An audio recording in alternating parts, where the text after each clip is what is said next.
केजरीवाल साहब, लोग कहते हैं उसके नज़दीक तर्के वफा कुछ भी नहीं, मुतमिन ऐसे हैं वो जैसे हुआ कुछ भी नहीं। अरे अब तो हाथों की लकीरें भी मिटी जाती हैं, इनको खोकर तो हमारे पास रहा कुछ भी नहीं। हम तो इस वास्ते चुप है कि तमाशा न बने, तू समझता है हमें तुझसे गिला कुछ भी नहीं। कि सुबह होते ही रद्दी की तरह बेचने निकल जाते हैं लोग, सुबह होते ही रद्दी की तरह बेचने निकल जाते हैं लोग, जिंदगी जैसे पड़ा हुआ अखबार हो। ये हो जाती है कि मुझे तो होश नहीं, आप मशवरा दीजिए, कहां से छेड़ूं फसाना, कहां तमाम करूं। आपने देखा होगा दिल्ली के बहुत घरों के चिराग बुझ गए और सियासतदान, झूठे सियासतदान मुफ्त बिजली देने की बातें करते रहे, घरों के चिराग बुझ गए। बहुत सख्त दौर से हम लोग गुजर रहे हैं, कठिन दौर से गुजर रहे हैं। कभी कभी तो लगता है कि जैसे प्रलय आ गई। ये संत महापुरुष हमारे जितने भी ग्रंथ है उनको पढ़ लें, जहाँ बहुत सारे अब तो चैनल भी हैं जिसमें परमार्थ बताते हैं। ये संत महापुरुष जहाँ पुरातन जो लोग थे उन्होंने हमें और कुछ नहीं याद कराया, सिर्फ मौत को याद कराते हैं कि आखिर हमने मर जाना है।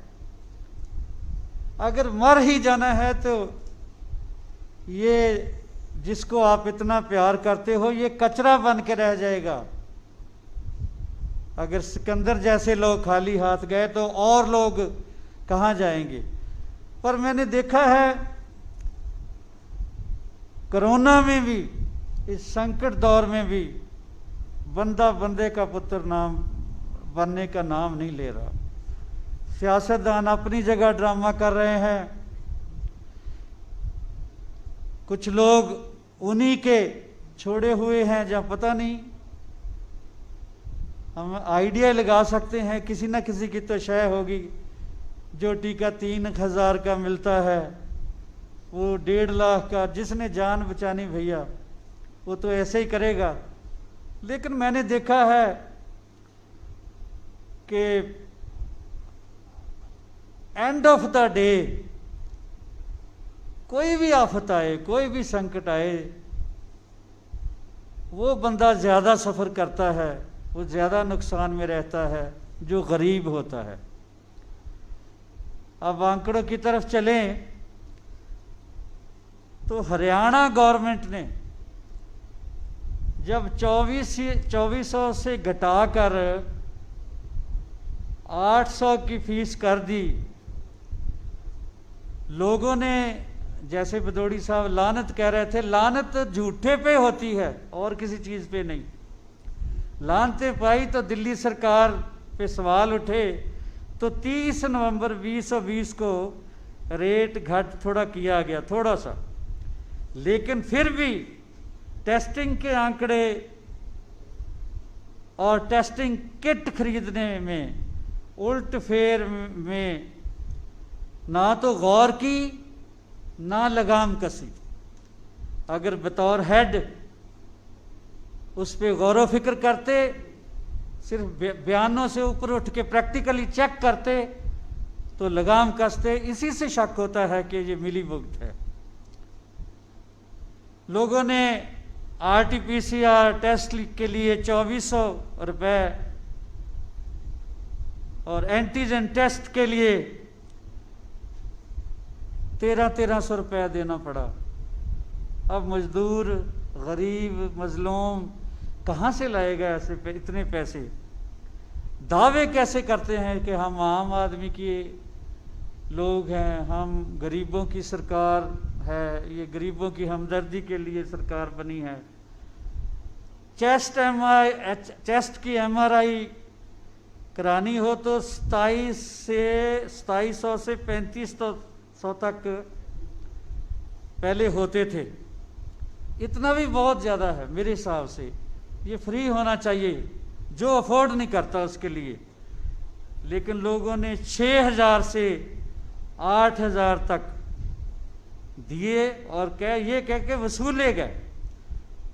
खून की जांच करानी हो, कहर है, देखो एक कुदरत का कहर है, एक ये हम कहते जी ऋषियों मुनियों की धरती है, हम धार्मिकता का बड़ा दावा ठोकते हैं। खून टेस्ट कराने के लिए 4000 से 5000 तक लिए जाते हैं।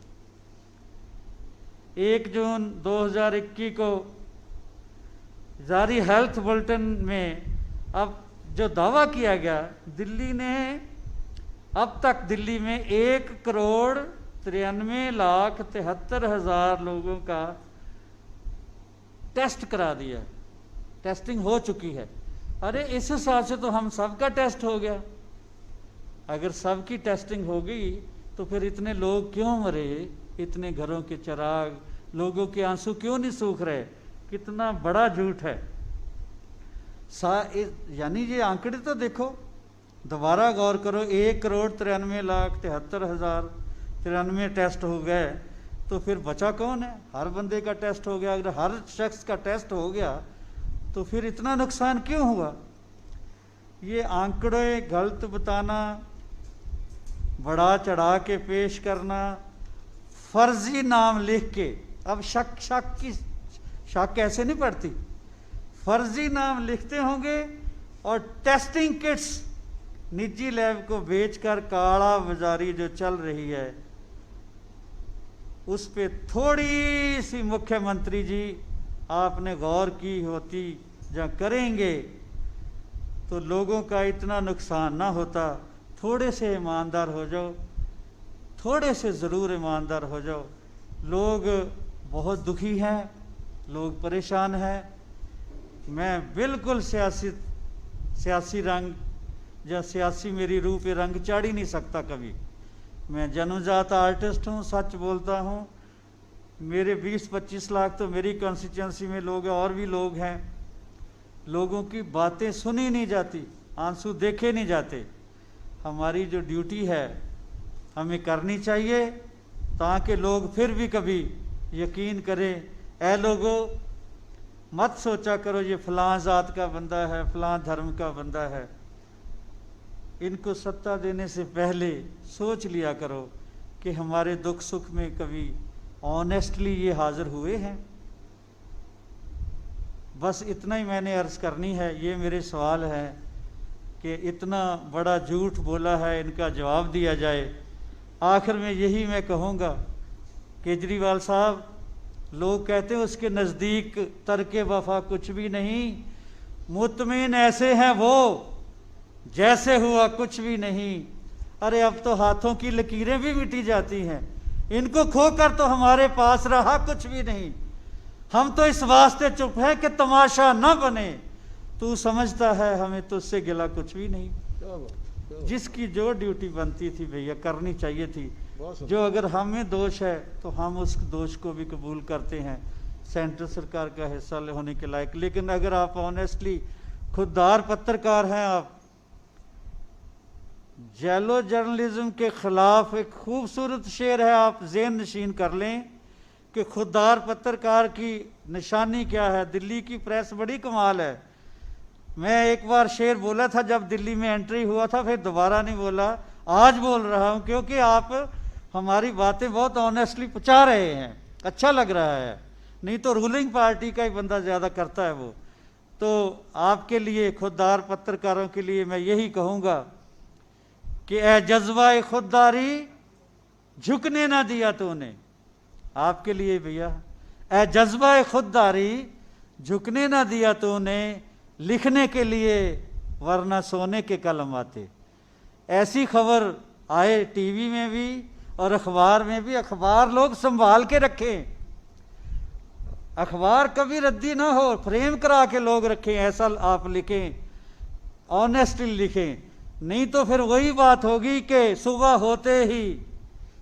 होते ही रद्दी की तरह बेचने निकल जाते हैं लोग। सुबह होते ही रद्दी की तरह बेचने निकल जाते हैं लोग, जिंदगी जैसे पड़ा हुआ अखबार हो। बहुत बहुत शुक्रिया। आप खुश रहो, तंदुरुस्त रहो, आपके बच्चे सलामत रहें, मैं प्रे करता हूँ। Thank you.